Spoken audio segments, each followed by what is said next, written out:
कुछ लोग पलट के दोबारा हुजूर की खिदमत में हाजिर होते हैं तो आप सल्लल्लाहु अलैहि वसल्लम उफ़्व दरगुज़र से काम लेते हैं।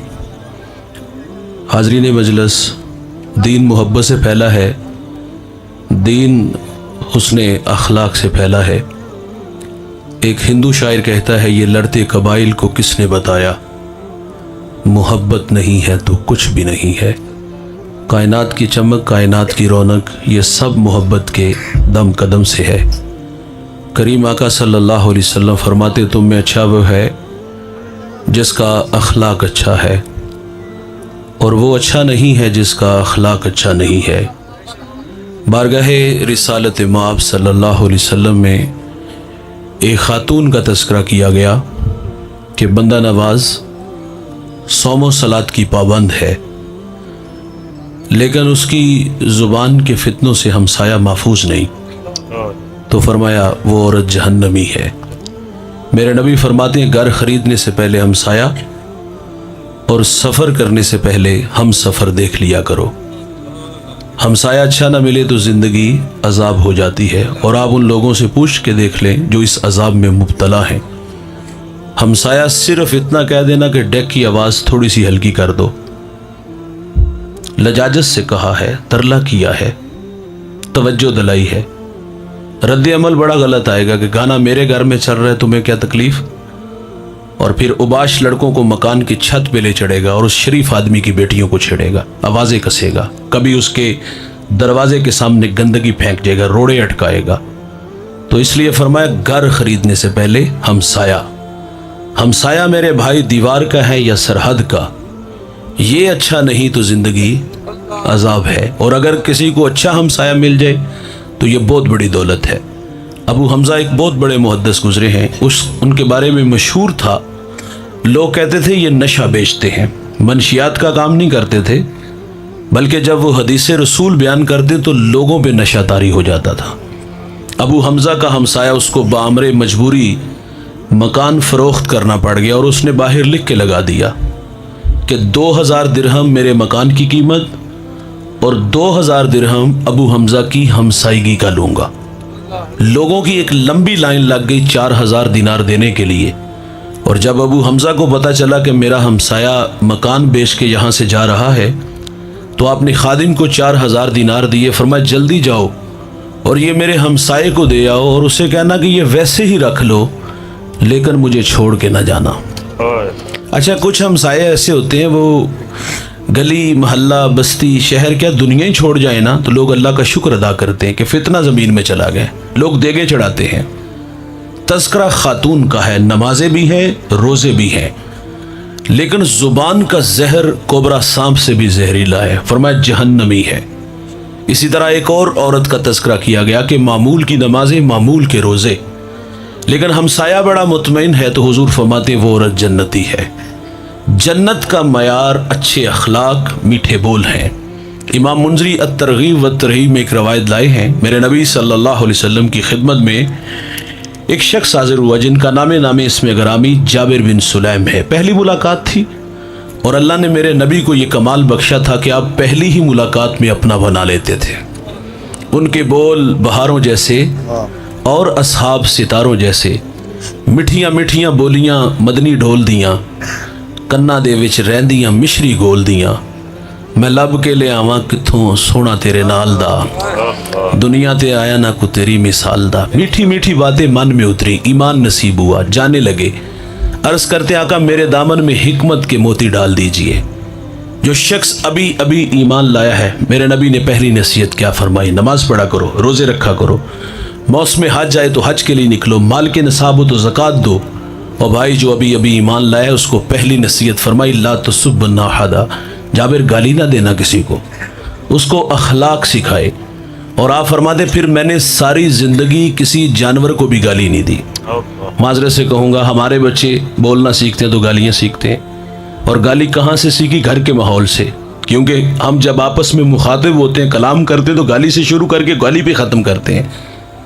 बच्चे बड़ों से सीखते हैं ना, बच्चे तो कोरा कागज़ होते हैं, जो भी तहरीर लिखोगे वन मिनट है, आप गाली लिखोगे तो गाली ही आएगी। اگر گھر کا ماحول قرآن پڑھنے والا ہے، حدیث پڑھنے والا ہے، محمد عربی پہ درود پڑھنے والا ہے، تو اس کے بھی نتائج ہیں۔ اگر دیکھیے اولاد کو نیک بنانا ہونا تو اس کا سب سے آسان طریقہ یہ ہے کہ آپ خود نیک بنو۔ جو ماحول دو گے، جیسا ماحول ہوگا گھر کا، اس کے نتائج آئیں گے۔ اگر گھر کا ماحول اچھا ہوگا تو اس کے بھی نتائج ہیں۔ بختیار کاکی ایک بہت بڑا نام ہے، کاکی ہندی کا لفظ ہے جس کا معنی روٹی ہے۔ اس نام سے قطب الدین نے شہرت کیسے پائی، دھیان سے سنیے گا۔ والدہ بچپن میں بیٹے سے کہتی ہے کہ بیٹا مصلی بچھا، دامن پھیلا اور رب سے مانگ، اور ماں تازہ کھانا بنا کے ساتھ والے کمرے میں رکھتی ہے، اور بیٹا ماں سے کبھی کبھی اظہار بھی کرتا ہے کہ ماں میرا اللہ کتنا مہربان ہے، میں اس کے حضور دامن پھیلاتا ہوں، وہ مجھے تازہ کھانا دیتا ہے۔ ماں خوش ہوتی کہ میرے بیٹے کا رب کے ساتھ توکل کا رشتہ جڑ گیا۔ یہ مشق تھی جو کافی دیر جاری رہی۔ آپ فرماتی ایک دن میں کام کی غرض سے گھر سے باہر تھی، آنے میں تاخیر ہوئی، لیکن دل ڈوبنے لگا، خوف کھانے لگا کہ میں نے بڑی محنت سے اللہ تیرے ساتھ اس کا توکل کا رشتہ جوڑا ہے، کہیں آج وہ کمزور نہ ہو جائے۔ آپ فرماتی میں گھر آئی تو میں نے کیا دیکھا، قطب الدین محو استراحت تھا۔ بیدار ہوا تو میں نے سوال کر دیا، بیٹا کھانا کھایا؟ کہتے جی ماں جی کھانا کھایا ہے، اور ساتھ کہتے جو کھانا آج کھایا ہے پہلے کبھی نہیں کھایا، اور جو مزہ اماں آج آیا ہے پہلے کبھی نہیں آیا۔ یہ مائیں تو رب سے جوڑتی تھی، اور یہ وہی قطب الدین ہے۔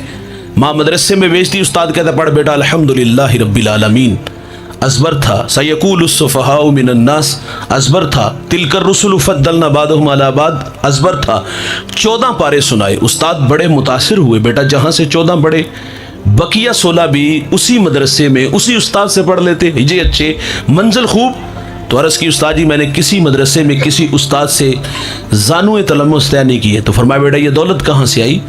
تو عرض کرتے استاد جی میری والدہ 14 پاروں کی حافظہ تھی، میں نے ماں سے سن سن کے حفظ کر لیے ہیں۔ اور بھائی ماں قرآن پڑھے تو بیٹا قاری قرآن بنتا ہے، ماں دودھ پلائے سونے محمد پہ درود پڑھے تو بیٹا دشت نینوا کو میدان کربلا بنا دیتا ہے۔ آپ جو سکھاؤ گے نتائج آئیں گے۔ منصور الوی ایک بہت بڑا رائٹر گزرا ہے، وہ کہتا ہے میں نے ایک بچے سے پوچھا بیٹا تو بڑا ہو کر کیا بنے گا؟ تو وہ کہتا ہے میں بڑا ہو کر نور الدین زنگی بنوں گا۔ نور الدین زنگی بہت بڑا نام ہے، یہ وہ شخصیت ہے جس کو حضور خواب میں ملے، میں سو جاؤں یا مصطفیٰ کہتے کہتے، کھلے آنکھ صلی اللہ کہتے کہتے حضور خواب میں ملے۔ فرمایا 2 چت قبرے کتے میری طرف بڑھ رہے ہیں، ان کا راستہ روکو۔ اٹھے، وضو کیا، مصلی پہ بیٹھے تو رونے لگے اور کہا اللہ حضور کے شہر مدینہ کی خیر ہو۔ میرے نبی دوسرے دن پھر خواب میں ملے، فرمایا نور الدین وہ میری طرف بڑھ رہے ہیں۔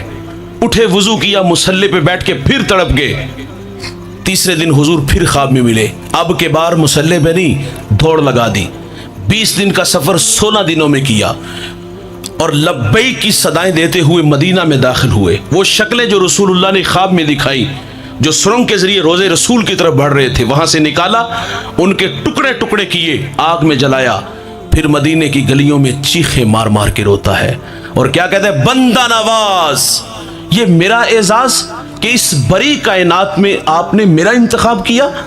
منصور الوی کہتا ہے میں نے اس بچے سے کہا بڑا ہو کر نور الدین زنگی بنے گا؟ کہا جی نور الدین زنگی بنوں گا۔ کہا شوق کیسے پیدا ہوا؟ تو وہ بچہ کہتا ہے ماں کہتی بیٹا اگر تو بڑا ہو کر نور الدین زنگی بنے گا نا تو خواب میں رسول اللہ تمہیں اپنی زیارت سے مشرف فرمائیں گے۔ آپ جو اولاد کو سکھاؤ گے نتائج آئیں گے، گالی سکھاؤ گے تو گالی ہی آئے گی، وہ پتھر ہمارے ہی منہ پہ لگے گا۔ اور اگر گھر کا ماحول میں نے عرض کیا اگر قرآن حدیث پڑھنے والے تو اس کے بھی نتائج ہیں۔ فرمایا کسی کو گالی نہ دینا، میرے نبی فرماتے مرغے کو گالی نہ دو، کیوں؟ فرمایا وہ تمہیں نماز کے لیے اٹھاتا ہے۔ یہاں رک کر کے ایک جملہ عرض کروں گا، فرمایا مرغے کو گالی نہ دو، وہ تمہیں نماز کے لیے اٹھاتا ہے۔ اور آج لوگ علماء کو گالیاں دیتے ہیں جو لوگوں کو دین سکھاتے ہیں، معذرت سے جسے استنجا کرنے کا بھی پتہ نہیں نہ ہوتا، جو منہ میں آتا ہے وہ کہہ دیتا ہے۔ اور بھائی جس کو مصلی دو اس کو عزت بھی دیا کرو۔